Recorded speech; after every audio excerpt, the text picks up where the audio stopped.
Assalamualaikum warahmatullahi wabarakatuh.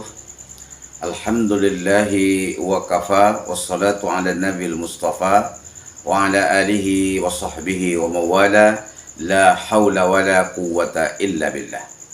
Allahumma salli ala sayyidina Muhammadin wa ala alihi wa sahbihi ajma'in, amma ba'd. Para pemirsa dimanapun berada yang saya muliakan, puji dan syukur sama-sama kita serahkan kepada Allah Subhanahu wa Ta'ala atas segala rahmat dan nikmatnya Allah berikan sehingga kita menjadi orang yang taat beribadah kepadanya. Salawat dan salam kita tidak lupa untuk Rasulullah SAW. Allahumma salli ala Sayyidina Muhammad wa ala ali Sayyidina Muhammad. Para pemirsa yang berbahagia, pada kultum pagi ini saya akan membuka pengajian tentang surah An-Nahl ayat 68 sampai 69. Ya, kalau bisa kita uraikan secara ringkas saja pelajaran yang dapat kita ambil dari filosofi hidup lebah. Kita mulai saja. Bismillahirrahmanirrahim. Wa auha rabbuka ilan nahli anittahizi minal jibali buyutan wa minas sajari wa mimma ya'risun. Tuhanmu mewahyukan kepada lebah, buatlah sarang-sarang di bukit-bukit, di pohon-pohon kayu, dan di tempat-tempat yang dibuat manusia. Kemudian makanlah dari tiap-tiap macam buah-buahan dan tempuhlah jalan Tuhanmu yang telah dimudahkan bagimu. Jadi Allah sudah mengilhamkan kepada lebah itu untuk membuat sarang-sarangnya itu untuk menjadikan madu itu. Ada yang di kayu, di hutan liar, ada yang juga diternakkan oleh manusia. Sekarang ini peternakan madu lebah itu. Kemudian di dalam di dalam ayat berikutnya kata Allah, summa kuli min kulis samarati fasluki subula rabbika zulul yakhruju min butuniha syarabun mukhtalifun alwanuhu fihi shifaa'un linnasi inna fi zalika la ayatin liqaumin yatafakkarun. Ya, dari perut lebah itu keluarlah minuman atau madu yang bermacam-macam warnanya.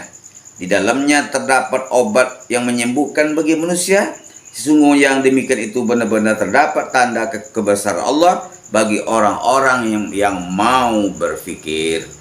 Para pemirsa yang dimuliakan Allah Subhanahu wa Ta'ala, lebah ini adalah satu makhluk Allah yang banyak memberikan pelajaran kepada kita. Ya. Jadi filosofi hidup lebah itu harus kita tiru. Apa pelajarannya? Yang pertama adalah dia mengajarkan kepada kita mencari rezeki yang halal. Kenapa? Lebah itu hanya mendatangi bunga-bunga atau buah-buahan atau tempat bersih yang mengandung madu atau nektar. Jadi tidak mau dia ke tempat-tempat yang kotor-kotor, ke tempat-tempat kotoran-kotoran manusia, kotoran hewan, tidak mau dia. Lebah itu mencari tempat yang baik. Di sanalah dia, memberikan proses sehingga menjadikan dari hasil bunga-bunga yang di tempatnya tadi akan menghasilkan apa yang kita sebut dengan madu. Maka manusia seharusnya juga meniru filosofi lebah ini, mencari rezeki yang halal. Kulu mimma fil ardi halalan thayyibah. Makan oleh rezeki yang aku beri, kata Allah, halal, lagi baik. Jangan sembarangan kita nyari rezeki itu. Tiru lebah itu. Kalau kita mencarikan sumber rezeki yang tidak halal, akhirnya hidup kita tidak barokah. Ada orang yang mencari rezeki itu dengan cara menipu orang, ya. Nah, itu berbahaya itu. Carilah usaha-usaha yang betul-betul mendatangkan ketenangan. Apa usaha yang kita buat itu secara halal itu? Berdagang. Nah, Nabi aja dulu berdagang dari kecil sampai dewasa berdagang. Apalagi bertani. Nah, jadi Nabi menyuruh kita itu bertani. Nah, dari kecil dia sudah mulai dilatih untuk bertani sampai mengembalakan kambing dan sebagainya. Bapak Ibu yang saya hormati, jadi pelajaran yang pertama dari lebah itu kita disuruhnya untuk mencari rezeki itu yang halal. Yang kedua, hidup memberikan manfaat kepada orang lain. Selama hidupnya lebah itu hanya menghasilkan kebaikan saja dia, Pak Ibu sekalian. Mulai dari propolis, madu, hingga royal jelly yang seluruhnya berkhasiat untuk kesehatan manusia. Apa yang dihasilkan oleh lebah itu bermanfaatlah untuk obat bagi kita manusia ini. Apa makna kepada kita? Hidup seperti lebah, memberikan manfaat kepada orang lain. Khairun nas anfa'uhum linnas. Sebaik-baik manusia adalah manusia yang banyak memberikan manfaat kepada orang lain. Nah, jadi kita itu jangan kita memikirkan diri kita sendiri saja. Banyak yang bisa kita berikan manfaat kepada orang lain itu.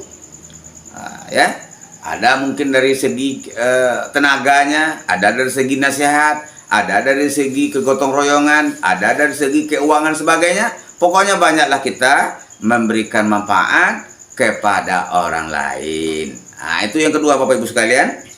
Yang ketiga, filsafat hidup lebah yang kita tiru itu tidak merugikan orang lain. Dimanapun lebah itu hinggap, dia tidak pernah mengganggu kenyamanan orang lain. Hinggap dia di dekat dahan kayu itu tidak patah.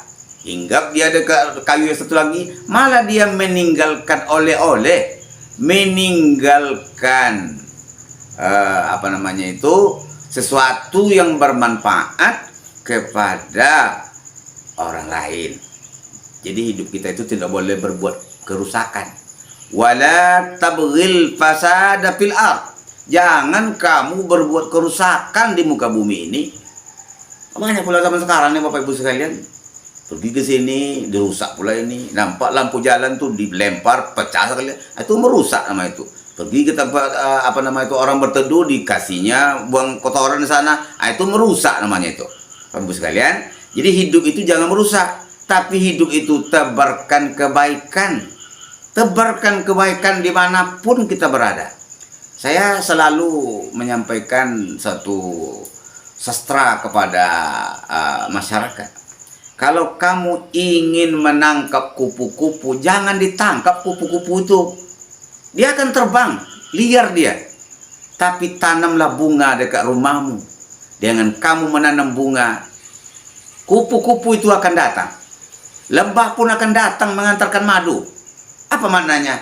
Tanamlah kebaikan di mana saja kamu berada. Kebaikan yang kamu perbuat itu akan dapat dihampiri pula oleh orang lain, kebaikan itu untukmu. In asantum li ampusikum. Kalau kamu berbuat baik, kembali kepada dirimu. Wa in asatum falaha. Kalau kamu berbuat keburukan, keburukan itu akan menimpa dirimu. Bapak Ibu yang saya muliakan, jadi hidup itu harus kita isi dengan kebaikan, menebar kebaikan di mana saja kita berada, jangan mengganggu kenyamanan orang lain.